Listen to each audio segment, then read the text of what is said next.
अस्सलाम वालेकुम स्टूडेंट्स, आज मैं आपको बताना चाहता हूँ ग्रीन हाउस इफ़ेक्ट के बारे में। और सन जो है इट्स अ हॉट बॉडी, और उसकी हीट जो है वो स्पेस में से होकर हम तक जो आती है वो आती है बाय मींस ऑफ रेडिएशन। और रेडिएशन जो है इट कुड आइदर भी शॉर्ट वेव और लॉन्ग वेव, यानी कि उसकी वेव लेंथ जो है या शॉर्ट है या लॉन्ग है। जो वाइट लाइट है वो शॉर्ट वेव में आती है, और उसके जो वेव लेंथ जिनकी रेडिएशन के नीचे है यानी कि कम है वाइट लाइट से, वो भी शॉर्ट वेव में आएंगी, यानी कि अल्ट्रा वायलेट वगैरह। और जिन की वेव लेंथ जो है वो वाइट लाइट से ज़्यादा है, जैसे इंफ्रारेड, तो वो आ जाएगी लॉन्ग वेव रेडिएशन में। जब सन की जो हीट है वो रेडिएशन के ज़रिए ट्रैवल करके स्पेस में से आती है और एंटर करती है अर्थ के एटमॉस्फेयर में, तो उसमें बहुत सा पार्ट जो होता है वो रिफ्लेक्ट होकर वापस भी चला जाता है। तो हम तक यानी कि जहाँ जो अल्टीमेटली पहुँचती है वो सिर्फ दो चीज़ें पहुँचती हैं, एक है वाइट लाइट और एक है a very little amount of ultraviolet. Ultraviolet ज़्यादातर हम तक नहीं पहुंचती because of the ozone layer, जो कि अर्थ के स्ट्रेटोस्फीयर है, जो पार्ट ऑफ द एटमॉस्फेयर है हमारे सेकंड वाला। लेकिन जो हम तक पहुंचती है वो very little amount of ultraviolet पहुंचती है।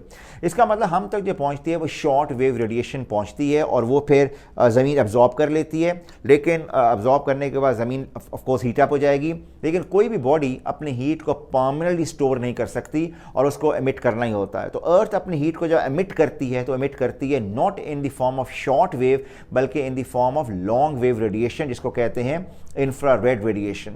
और जब ये जाती है एयर में तो आहिस्ता आहिस्ता फिर ये एस्केप कर जाती है टू स्पेस, लेकिन कुछ पार्ट ऐसा होता है जो ट्रैप्ड हो जाता है by the presence of carbon dioxide in the atmosphere. और इसकी वजह से अर्थ का जो ओवरऑल सरफेस टेम्परेचर एवरेज वो 15 डिग्री सेंटीग्रेड रहता है, जो हमारी लाइफ के लिए बहुत ज़रूरी है। क्योंकि अगर सारी एस्केप कर जाए तो फिर तो टेम्परेचर जो इतना कम हो जाएगा कि लाइफ के नॉट सर्वाइव। इसका मतलब हुआ कि ग्रीन हाउस इफेक्ट जो इस प्रोसेस को कहते हैं, this is essential for our life. ये ऐसे ही है जैसे किसी एक ग्रीन हाउस में जिसमें प्लांट्स को वार्म देने के लिए शीशे का बनाया जाता है घर, और बाहर से आने वाली सन की रेडिएशन जो कि शॉर्ट वेव है वो शीशे को क्रॉस करके आ जाती है, लेकिन जब अंदर जाके एब्जॉर्ब्ड होती है और हीटअप होता है सारा कुछ, और हीट जब एमिट होती है तो वो होती है इन the form of long wave जो कि कहलाती है इंफ्रारेड। लेकिन वो शीशा क्रॉस नहीं कर सकती, इसलिए अंदर वार्मथ पैदा हो जाती है। लेकिन एटमॉस्फेयर में ये शीशे वाला काम कार्बन डाइऑक्साइड जो है वो एक रोल प्ले कर रही है। वैसे इस सारे प्रोसेस को कहते हैं ग्रीन हाउस इफेक्ट, जो कि हमारी लाइफ के लिए इसेंशियल है। इंशाल्लाह आपसे फिर मुलाकात होगी और इसी तरह की इंटरेस्टिंग चीज़ें लेकर फिर हाजिर होऊंगा। Thank you very much. The greenhouse effect is a natural phenomenon through which Earth preserves its heat.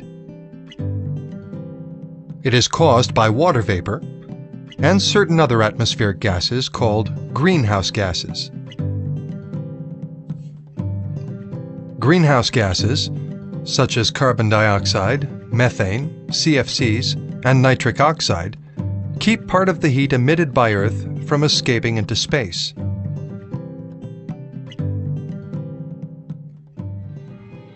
When these gases increase in concentration, they direct more infrared rays toward the ground and amplify the warming of the planet.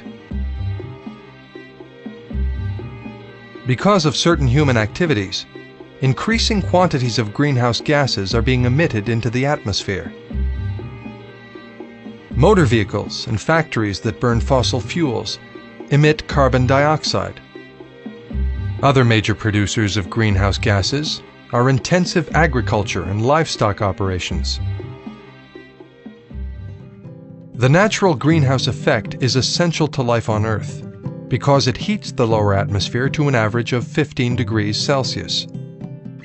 But when it increases, it can have serious effects on the climate.